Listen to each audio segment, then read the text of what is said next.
Get started. Good morning and welcome to all of you. Thank you for coming to the event today.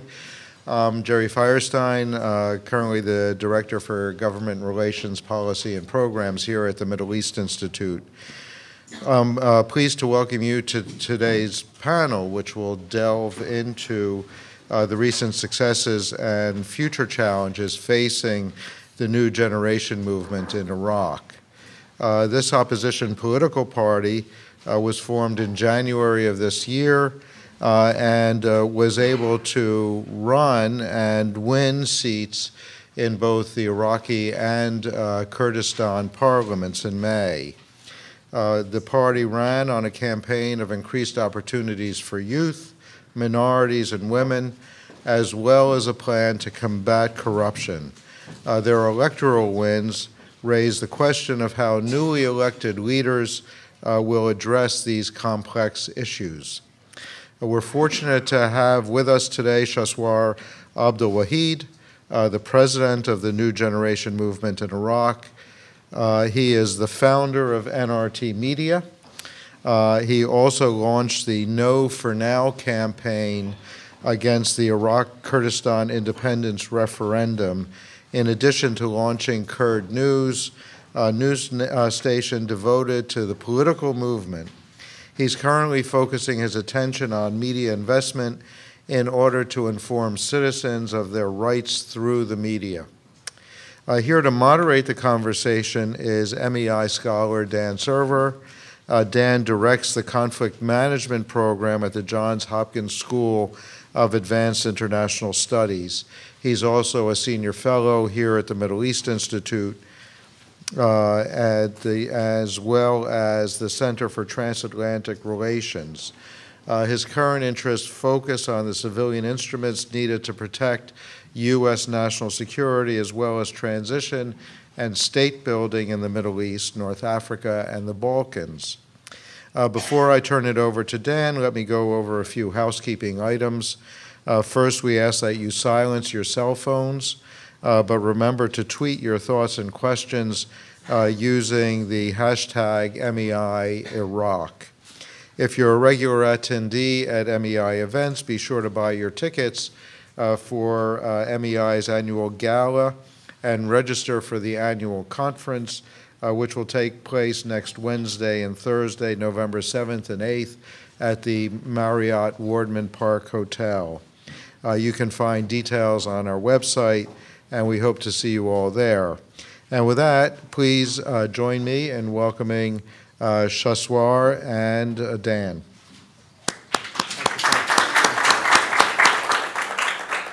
It's a pleasure to be here, and a particular pleasure, I think, because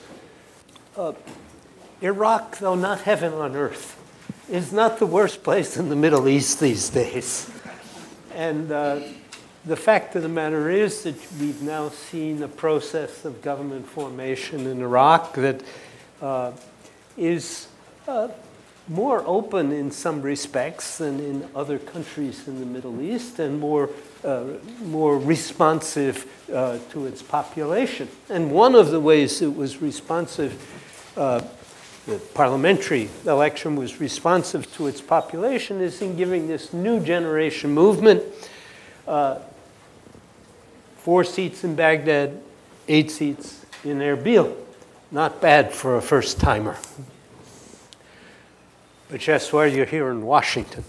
Yeah. This is prime time now. You have to tell us not only what you hope this new generation movement will do, but what your strategy is for getting it done. Okay. First, thanks for everybody. Thanks for being here today with you, and thanks for this opportunity. Actually, the new generation movement is an idea for the future, not only the future of Kurdistan region, but even the future of all Iraq. Until now, all political sectors or field was running or led by the, we say, old guards, by the people who was in the mountain or outside in Iraq fighting against Saddam. For the last 50 years, the politics was led by those politicians. But now, it's the first time in 2018, a new generation, a new people. When we say a new generation, we don't mean only the youth, but we mean the new generation of politicians, the people who they never had a chance, who they never had any position or in a political party, but now it's a chance for them to come to the field, to the government, to the parliament, and say whatever they want to say. Our strategy for the future is taking more care about the youth, the women, and actually the economic, especially the development of the country. As everybody knows, the Iraq and Kurdistan region is one of the wealthy country in the area. But unfortunately, our youth and our people, they are looking day after day, years for a job opportunity. So this is what we want to change. We want to use our wealth and our natural resource to develop our country to be one of the developed country.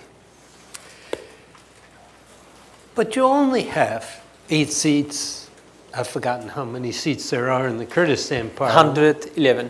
111. 8 seats isn't bad, but it's still small. 4 seats in Baghdad is even smaller. Right. So what's the strategy? How are you going to stay in opposition? Or are you going to try to make alliances? Are you going to sell out to one of the big parties? What are you going to do? Yeah. First, our main strategy is to be an opposition. We don't want to be a part of the government, not in Baghdad and not even in Erbil. This is number one. After that, I want to tell you that don't forget that we start only, it is 9 months. I mean, since the first election on May, it was 4 months. By 4 months, we got 4 seats from the Baghdad. And for the last election on September, it was only 8 months and took 8 months of the Kurdistan. It's a good start. We are now came to the politics, and our competitors are having the army, money, a lot of resource, and they are doing a politics and having in the field for 50 years, 60 years. But still, we believe in the future, maybe after 4 years and 8 years, we will do whatever we believe in it, and we will reach our targets. For now, we think we should find the other people who they have the same vision as us, and we all together, we have to have an alliance and be a big group having impact on the parliament in Baghdad, and I hope so the same in Erbil. And I think it will change something. Before, in Baghdad, no one was in opposition. Everybody was running behind the post, money, minister, or some position, and no one cared about the opposition. But now we want to change that idea. In the parliament, there should be people, the MPs, who they support the government, and there should be an opposition having an idea and working for the future and monitoring the government and having a plan, making the legislative authority active again. So this is our idea, but as a starter, we think it's good, but from now, we are planning for 2022 for the next election, and we want to make this 4 seats 40 and the 8 48 maybe in the future. So it's been, you said Kurdistan is a rich country, Iraq is a rich country, but it has been plagued by corruption, by state enterprises that have been inefficient, by a failure to let resources go to ordinary people. What is your economic plan? How are you going to make sure that these mistakes aren't repeated in the future? Before I'm talking about our plan, I have to say that whatever will be our plan, it's difficult. It's not too easy because of all those things that you mentioned. But our plan is, first, make the judiciary system independent, really. If we don't have a judiciary system, we cannot fight the corruption. And also, don't forget, we cannot bring the foreign investment to Iraq, because everybody, when they want to come to Iraq, they want to be sure, they want to feel safe that their interest and everything what they have in Iraq is protected, and there is a law protect them. So first, number one, we have to make the judiciary system independent and strong and above everything else. Number two is by supporting more private sector. What we have in Kurdistan and Iraq is all government. They sell the oil, they put some money in their pocket and spend the other money as a salary. They don't have any vision for the future. They don't have a vision to build a strategy project. They don't have a vision how they make the private sector strong, how they bring the foreign companies to Iraq to invest in Iraq, how they support the local companies. Just imagine in all Iraq, the foreign investment is less than 10%. In such a country like Qatar, it's more than 50, it's about 58%. And in Kurdistan region, let me talk to you about the Kurdistan region. 90% of the companies now, they don't have any business, and most of them, they are broken, and they don't have any more business to do.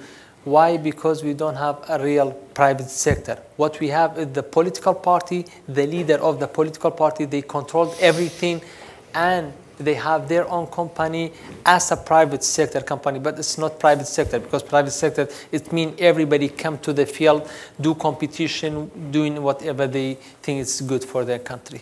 So fighting the corruption is by judiciary system, and also having a good parliament and a free and fair election.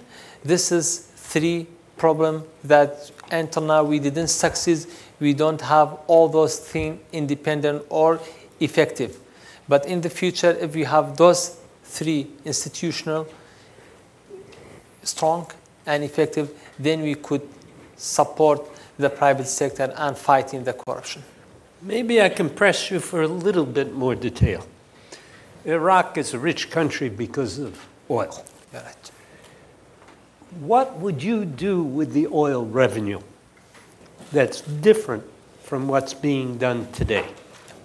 That's exactly what we are talking about. We don't bring the oil revenue to give it as a salary to everybody. If we support the private sector, then we don't need to pay from the oil revenue billions of dollars as a salary to the people. Now, let me give you some numbers. In Iraq, in Kurdistan region, 69% of the women are unemployed, and 24% of the men unemployed. And the rest, where they are employed, 89% of them employed with the government's offices. Only 11% of those people employed by the private sector. That's the problem. If we have an oil revenue, we can support the agriculture sectors, the industry sector, the tourism sectors. We can build the projects, strategy projects, making a job opportunity for our people with those oil revenue. So the oil revenue should not only given as a salary. We should have a project. If, for example, I came from the business background, if we have $1 million, we can invest this $1 million and having a project with $10 million, maybe $100 million. But if we put this only $1 million as a salary, so it's done. And we cannot do everything, a lot of things with this $1 million. So this is our strategy, that more investment and supporting the private sector and having a project, making the agriculture industry, tourism, and other sectors strong and supporting them. And also, sorry, for the last thing, supporting the small businesses. We have a lot of small businesses, but nobody supporting them.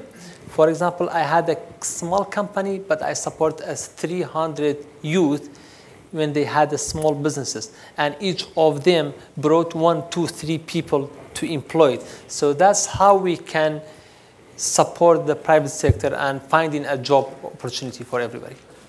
Of course, politics doesn't go away even if you're most concerned about the future of the economy. And the biggest political issue in Iraq is Kurdistan and its desire for independence. You led the movement, a campaign called No for Now, which ironically, of course, is pretty much what I wrote once upon a time just before the referendum in the Washington Post. No for Now, why? Why did you take that position on the referendum? And how do you see the future of Iraq and Kurdistan's place in it? Yeah. Because of 2 factors, international factors and the internal factors. I was in USA before the referendum, and I met with, I had a meeting with a lot of people in DC, in State departments and other places. I hear that we don't have the international support. So this is a good reason for our leader to think. And the internal factors is, until now, we don't have institution in Kurdistan. We don't have judiciary system in Kurdistan. We don't have united army. We don't have economic. Just imagine now if the Turkey and Iran close the border, maybe we don't have anything to eat. I mean, we have something domestic, but it's not enough. We bring most of what we needed from the Turkey and Iran. So if we don't make this institution strong, and if you don't make our economy strong, how you become a country? Until now, the Kurdish government in Kurdistan, they can't give the electricity to the people. The people, they don't have water to drink. How they make an independent country for their people? It's not just speak. It's not just you say, I'm doing the independent country. The independent country, they should have a united army, but now we have some Peshmerga divided by 2 political parties. The independent country, they should have the very strong economy, which we don't have. Economy, as I say, we don't have private sector, we don't have anything. The independent country, we should have institutions, which we don't have any institution. Even the parliament last year closed by some gunmen by a political party. How the political party could close parliament and prevent the speaker to enter the parliament. We have a lot of issues. And the third point, which is important for me, I believe now we should have a good relation with Baghdad. We should try both Erbil and Baghdad to make the Iraq develop it. We should give a prosperous life for our people. I mean, it's enough. It's more than 100 years we fighting each other. We killing the people. But where we get, what's the point? So if we could live together, all the nations of Iraq, the Kurd, Arab, Christian, Turkmen, Yazidi, all of them, and try to make the Iraq developed country and finding the job for our people and having a good university, a good education system. So this is what the people want. The people, they don't want only the border because they want to live inside the Kurdish country. There's a lot of country in the world. They're independent, but they don't have a life. They don't have the bread, water, services. So those things, I think, before the independence, we should ask our people what you want. As I say, the people, they don't have electricity until now. They don't have drinking water. So you come and talk to them about the independence. They say, come on, just find me a job, and then talk about the independence. I'm thinking Americans should be so lucky as to have politicians like this.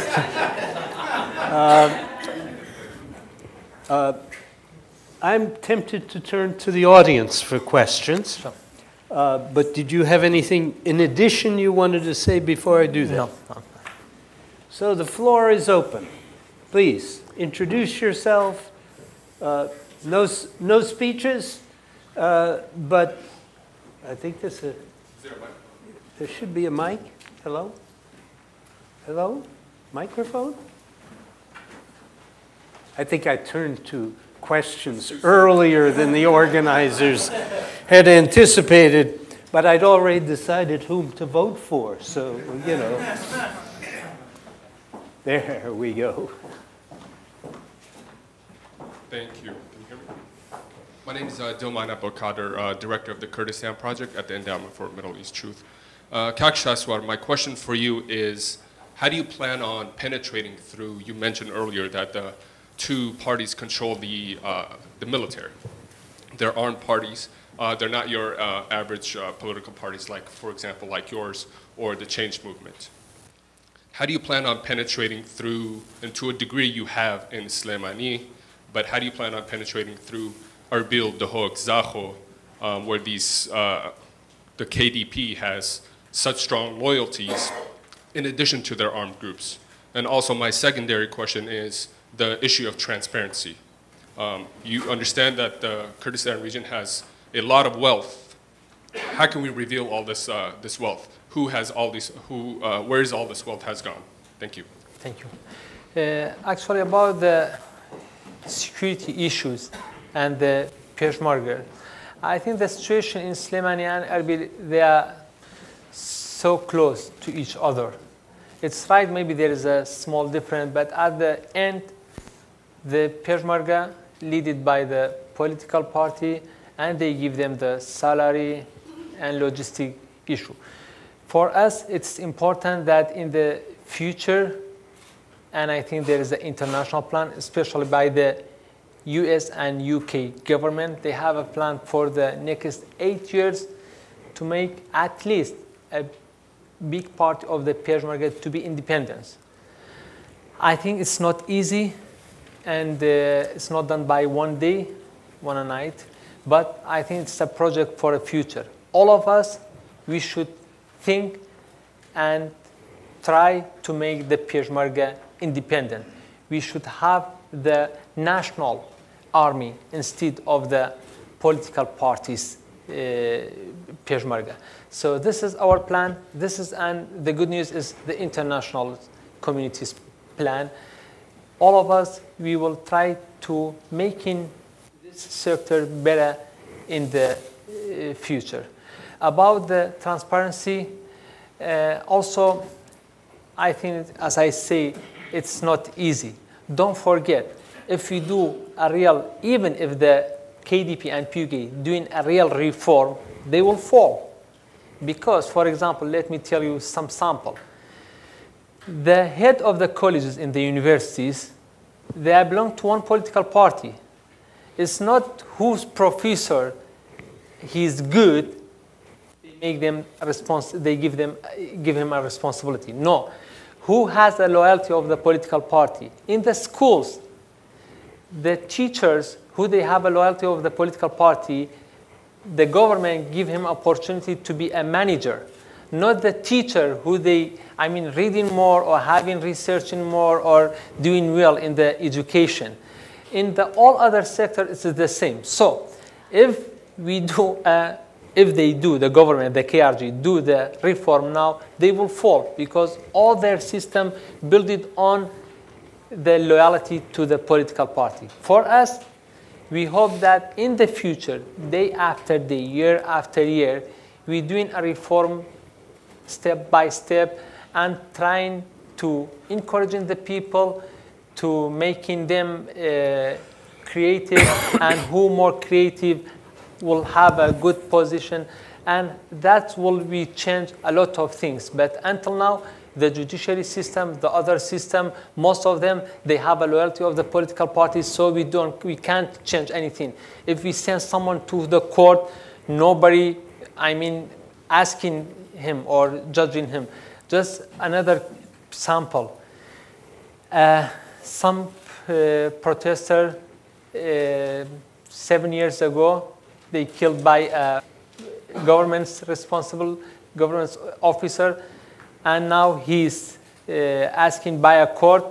Imagine he got a new position in Erbil, like a 20 judge visiting him to go congratulate him, to congratulate that man that he's asked by the court and it's wanted. So this is somehow how we have. As I said, it's not easy, but we will try to doing a reform in the future. If we get the support of the people and the international support, then we could change a lot of things. Please.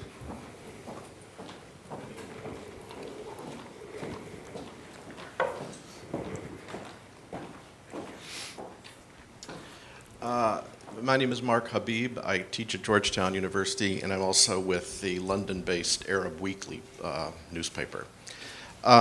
So you've talked some about the political challenges that Iraq faces and that your young party faces, but I see that you also are involved in the media, have investments in media. So I wonder if you could talk a little bit about the challenges that the media, that the free press, that journalists face, not only in Iraq, broadly speaking, but also in the Kurdistan region, and what role the media can play in bringing about some of the political change that you'd like to see. Thank you so much, and thanks for the question. We, as founder of one media TV station, we faced a lot of threatening and attack.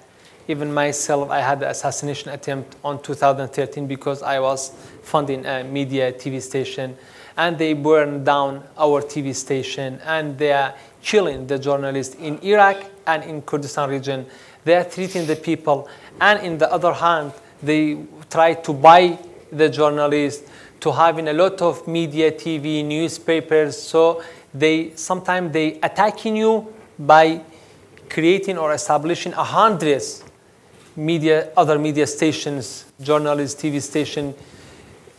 The situation of media in Iraq and Kurdistan region, I think it's in the worst case. But there is a difference. For example, in Baghdad and in Iraq, sometimes the threatening on the journalists is more because the media has more impact. Because we have a parliament monitoring everybody and no one is strong enough to have majority, then the media is more efficient and has more impact in Baghdad. But in Kurdistan, the media and even parliament itself, we don't have any impact. Why? Because the political party and the ruling party, they have an army and they control everything. As I say, they control the judiciary system, the legislative system, and also the executive system.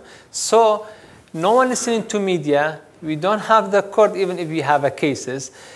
2 years ago, I remember the NRT TV channel, they have a report about the corruption of the oil, and they show evidence that monthly over $300 million disappear.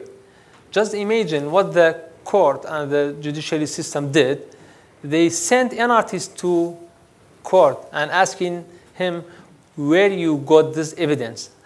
They didn't went to government to say, where is this $300 million going? They say, where you got this evidence? So this is the case of the media. I mean, we don't have an impact, but we don't have to be hopeless. We always came to Washington and other places talking to the international community. We're thinking that we could change it, and we will try to have a plan for the next 4 years, 8 years, 12 years, whatever, but we will not give up. And we are sure about one thing.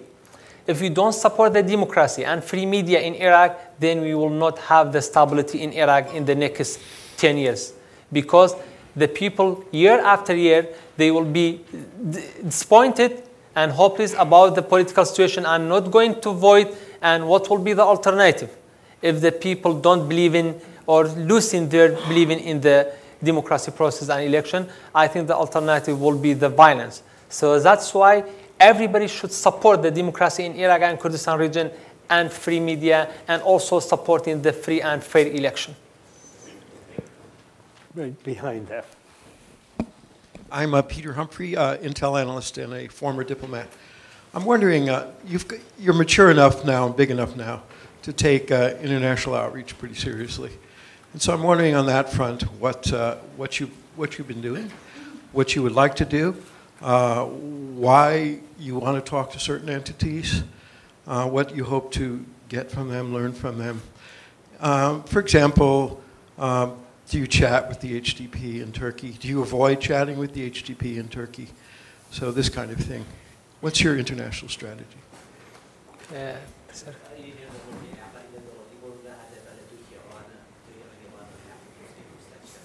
Yeah.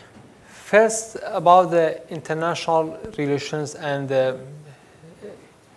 we as a new generation, we take care more about the internal influence and working, inside the Iraq and Kurdistan, and also the international community. For example, myself today, I was in the State Department and talking to the people in the US government and talking about all those threatening on the democracy process in Iraq. This is important for us, not only in the USA, in UK and other Europe and other countries. They are supporting Iraq, and they should support the free and fair election and democracy in Iraq, not only some ruling party. About the other places that you mentioned, we are glad to have the good relation with our brothers in Kurdistan and in the neighbors country, and also with the neighbors country itself. The Kurdistan region cannot fight everybody, cannot be in the fighting situation always. The people of Kurdistan, they need stability, they need development, they need more prosperous life. And how we can have this? By having a good relation with Baghdad, with Tehran, with Ankara, with everybody, and with the other political party in that area. This is our strategy. First, living together, having good relations, peace, and then development. Thank you.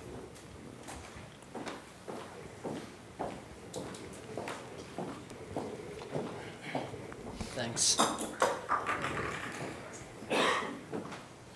Is it working? Shaswar. I have two questions. First, I'm Namo Abdullah with Rudao Media Network. So the first one, will you join the parliament? I know you said you'll be in opposition, meaning you wouldn't join the government. Will you join the parliament?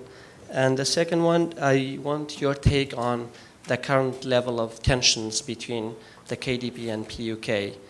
What do you think about that, and where's Kurdistan headed? Thanks. Thank you. First, I think tomorrow in Kurdistan, the leaders of the new generation, they will have the meeting and they will decide if they will go to parliament or no.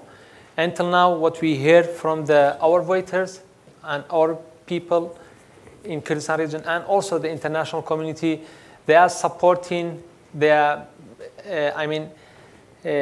trying to send a message to us that please go to parliament, don't boycott the parliament. And tomorrow, I hope that we will have the decision.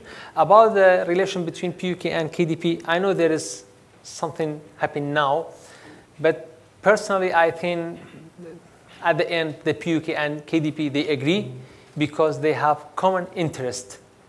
The KDP and PUK in Kurdistan, they are partners. They are partners of what they did in the past, and what will they get in the future. So I think at the end, KDP and PUK, they will work together. There is something between them, but the interest is more than the conflict. Thank you. Shaswar, maybe I can mention something you told me earlier, which is that you personally will not go to parliament, if I understand correctly. Me as a person, yeah. Neither in Kurdistan nor in Baghdad. But there's a good tradition of that, of political leaders who don't go to parliament in many parliamentary systems. Please.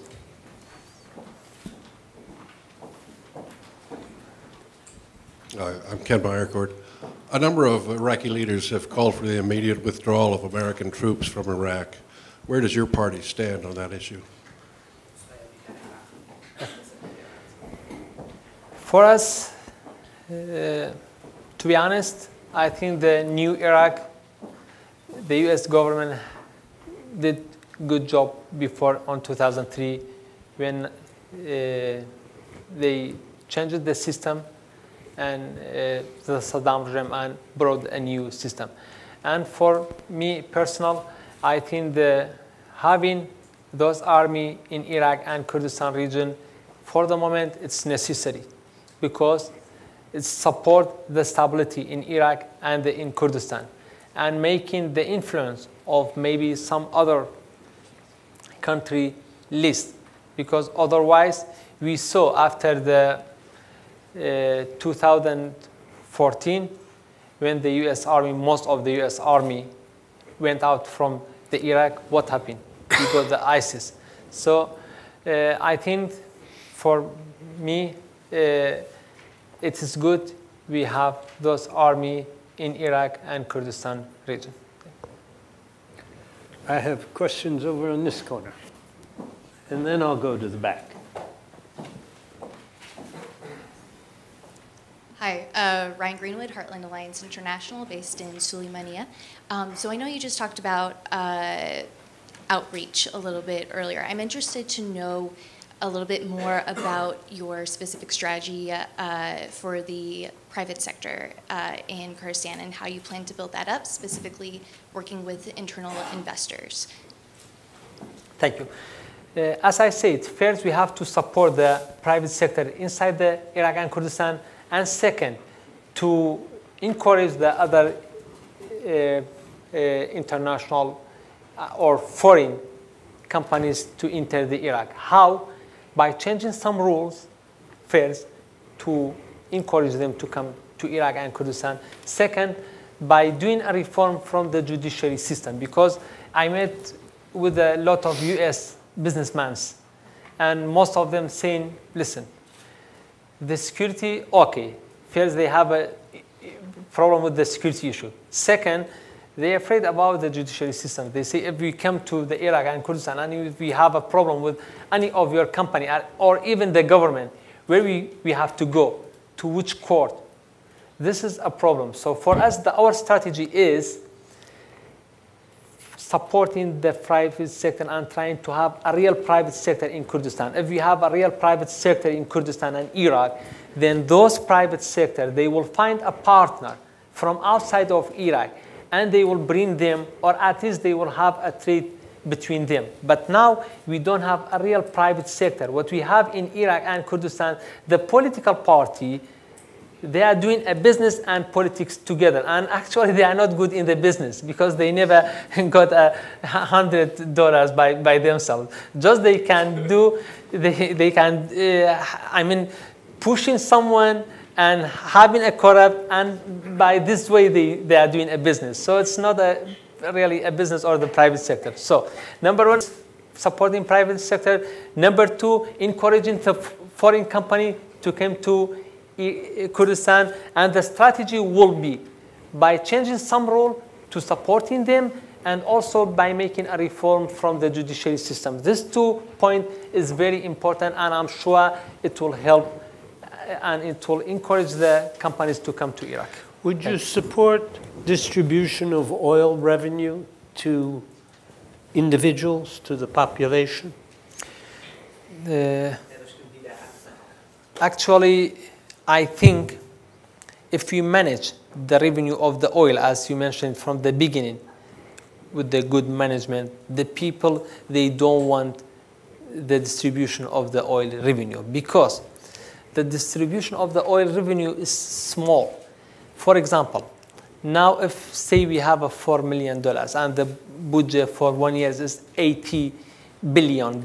If you divide it by 40 million people, I mean, maybe it's not thin, it's not too much. But if you invest the revenue of the oil and having 10 or 100 times the income, so the people will have more profit from this oil revenue. look at to the Gulf countries. They are not, I mean, the developed countries especially, they are not happy because the government give them all the oil revenue and distribute it. No, because they have an investment. Everybody doing a business and having a lot of company coming from outside, a lot of people coming from outside to their company to invest. So this is how we have to do. We have to do the same thing, supporting agriculture, industry, tourism, and all other sectors, and supporting the people to have a small business. Me in person, I don't like to give a salary to the people. The salary is not enough to everybody in Kurdistan and Iraq to give them $200, $300. No, support the people who they have an idea and they want to become a businessman or they want to have their own businesses, and then they could bring a lot of peoples to their businesses, and that's why we solve the problem. I had another person over here, I think, maybe not. One back there. You're next. Sorry, I meant back there, but that's okay. You'll be next, and then here. Omar Nadawi, I'm an Iraq analyst here in DC. My question is about the recent elections in Kurdistan. The results that were announced have been facing objections from some of the opposition parties. How do you see these objections affecting the new cabinet formation, and how do you see the new cabinet when it comes? How do you see that being different from its predecessors? Thank you. I'm not happy to tell you that, but I think the rejection is nothing. Everybody is saying that we are reject the result, but unfortunately, they don't have an act. For example, we as a new generation, we came today to Washington, D.C. to tell to our friends here in Washington that it's not going to work in the future. If we have the same election time after time, years after year, then the people, they don't believe in the election, and the alternative will be the violence. But unfortunately, I don't do the same act from our friends and the opposition party in Kurdistan. And the worst news, and unfortunately, we hear that some of them trying even to be a part of the government, that they by themselves citing the KDP and PUK and saying that they did a cheating and fraud in the election. So we, as a new generation, reject the result of the election totally, and we think it is the worst election done in Iraq. This year, we had 2 elections on May and September. It's the worst 2 elections in Iraq since 15 years, and hope that we will find a solution in the future for a next election, maybe in 2022. And that's what we are working on it. Ghaith Al-Ta'i Fellow and representative of Iraq in Community Solution Program. Kaka, as I know, one of your main goals is support the youth segment. So can you talk about your strategic plan for doing that in Kurdistan area and in Iraq generally? Ganj. Now in Kurdistan and in Iraq, there is a lot of youth, they are not employed, they are unemployed. And we have a lot of people graduated from the university, but also they cannot find a job. It's not only about supporting the youth, which I believe in it. It's also about the security and the stability in Iraq and Kurdistan. Now, a lot of people, a lot of youth, they are leaving Iraq. Just last a few months, we have 300 people dead in the seas between Turkey and Greece. And also, there is a lot of people, we saw it in 2014 until 2017, was joining ISIS. Why? Because they didn't have a job opportunity. And also, we have an education problem, the schools, the universities. So we are supporting the youth first by we want to make a reform in the education and universities. Also, supporting the youth by creation a job for them. As I say, by funding, supporting the private sector. because I'm sure that the government itself cannot employ 25 millions of people. So what is the solution? Supporting the private sector, then the private sector will find a job for those youth. And also, it's not just a job. We have a lot of intelligent people, the youth, the clever youth, but they don't have the opportunity to service their people. For example, in the university, it's not who student, which is very clever and number one in his class, and after he finished, graduated, employed. No. Which student has a loyalty to political party and knows someone from the political party, they will employ. So this is make our people and our youth not believing in anything, making our youth saying why I study, why I go to university. At the end, or even when I go to university, why I think, why I try to be a creative. At the end, I will not be employed. The student will be employed who has nothing and doing nothing in the university and spending no time to study, but because he knows someone from the political party, he will be employed. So our project for the future, as I say, by supporting youth and also trying to find the job for those that trying harder, not for those youth that belong to one political party. I got one back there. Hello, my name is Asia Shakir, and I am a political analyst here in DC. One of the sources of tension between Baghdad and Erbil has been the disposition of Kirkuk and the disputed areas between Kurdistan and Iraq. And of course, as you know, this issue was exacerbated when the government of Iraq took over Kirkuk a year ago. What is your position on the disposition of Kirkuk and how to resolve that source of tension between the KRG and the government of Iraq? Thank you.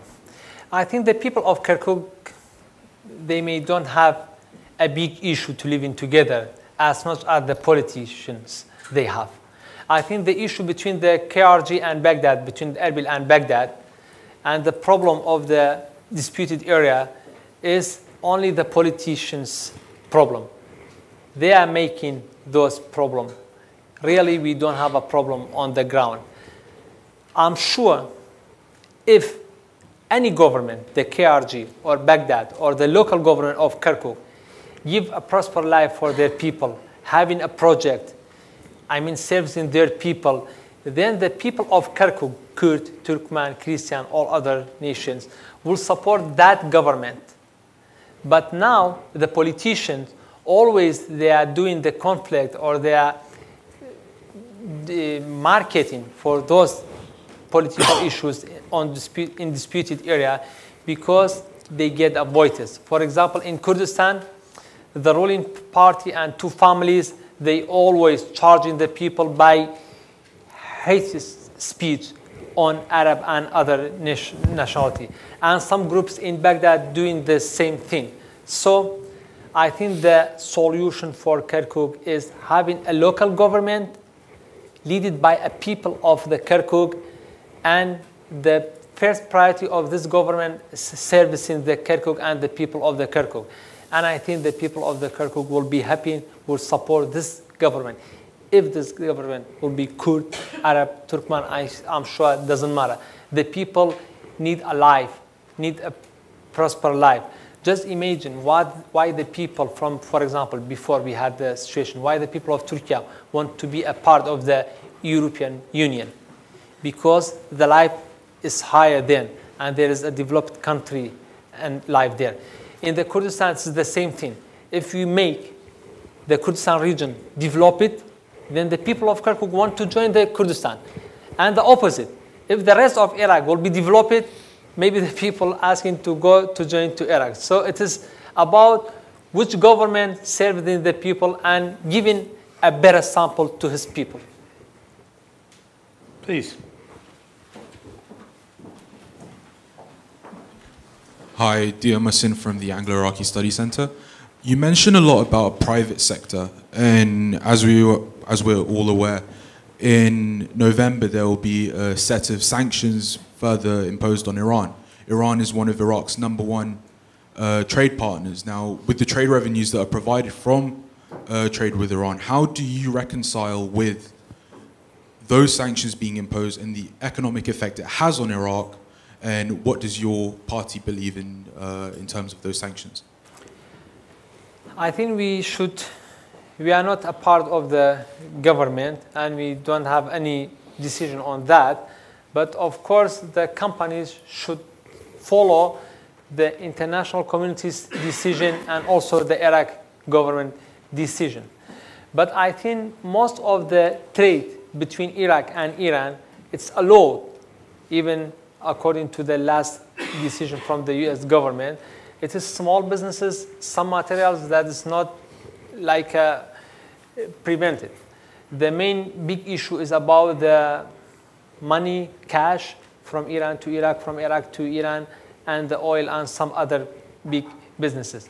And for us, it's important that we have, as I say from the beginning, good relation with everybody, with the neighbors, and encouraging all other companies to invest in Iraq. This is my vision, and I think any of the countries, if we have a good relation with them and live in peace, it will service the both of the countries.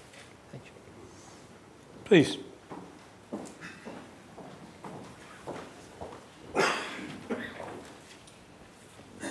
I'm Paul Kraft from the International Republican Institute. It seems like you have a lot of overlapping ideas with the change movement. How do you plan to compete with Goran in the long run and differentiate yourself?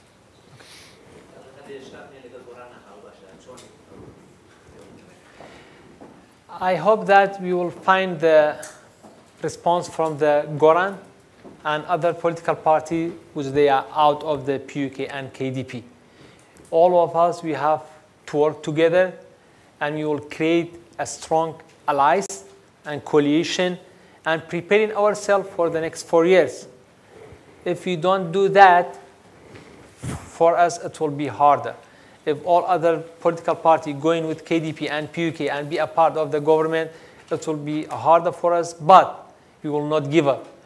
And in that case, we will try to win the people's heart and try to have more support from the people, those people that they are against the PUK and KDP. Just for the record, in the last election, the real number of the voting was less than 40%. It means 60% or more didn't believe in any of the political parties. Why? Because they are not believing in the political process. And 20% of that, 40% of this 40%, they are against the KDP and PUK. So totally in Kurdistan, we have more than 70 or 75% that they are against the ruling party or the two ruling families in Kurdistan, KDP and PUK. So we have to take a benefit advantage from those people, and this 4 years trying to have a very strong coalition, all of us.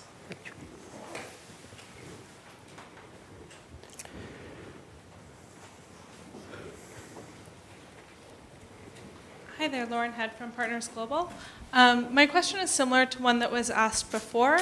You had also mentioned supporting women specifically in terms of access to jobs and employment, and you mentioned that women only have 69% unemployment in Kurdistan, and most of that is in the public sector. So I'm wondering specifically how you plan to encourage women's employment while building up the private sector. Yeah, thank you. First, by encouraging them to study, to go into schools, universities. This is very important. The second, we have a plan for the future to make the women be independent economically. Because now the women in Iraq and Kurdistan, and maybe in some other countries, depending on their men, their brothers, their fathers, their husbands, to take the money from them. So if we don't make the women independent economically, as a economic then we cannot make them independent as a character. Because at the end, as I say, sometimes they are waiting for their man, for their husband to support them. So supporting the women, encouraging them to study, to having their business, to having their own business, to funding them, to try to have more and more businesswomen instead of only the businessmen. Please.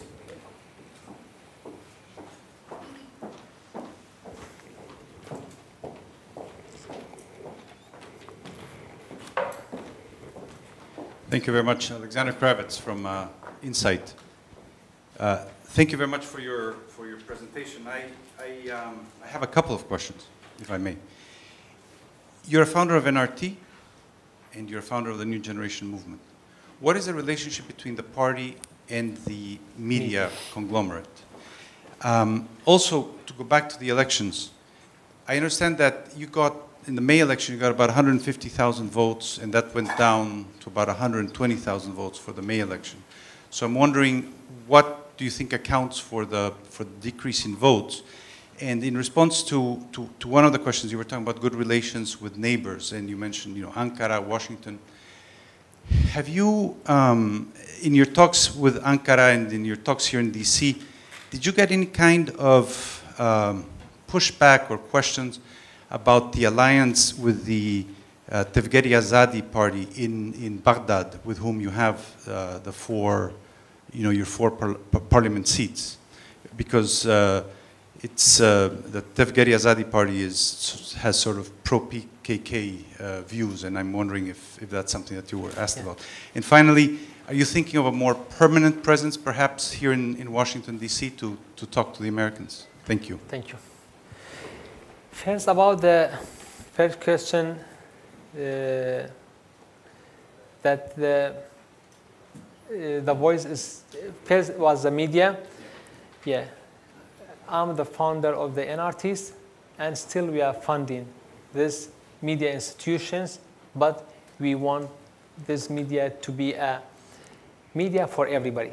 Even now, when I am a president of a new generation, but still the NRT bring all other voices, everybody, even sometimes talking and attacking me. I'm always saying I will switch the channels to other channels, but I don't ask them, please don't bring that politician because he's talking about me. No, I want the NRT to be everybody's. I want NRT to be a strong and be a good sample, and this is how we show to the people, listen, this is our sample, and if we go to the government, we will have the same good samples as the governments. About the decreasing of voice, I think even everybody in Kurdistan know, including the commissioner in Kehar. This result has no any relation with the facts and with the real data.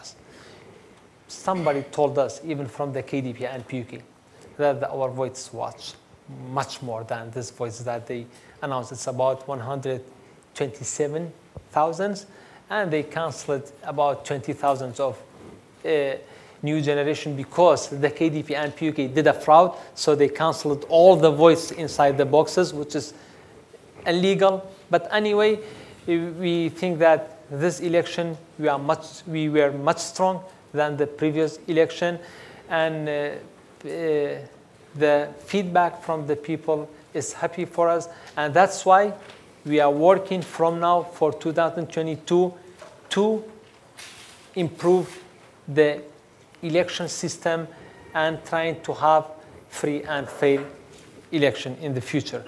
About the Tevgeri Azadi, one day the Consul of Turkey visiting us, and he talked about the issue because in the previous election on May, we had some kind of agreement between them.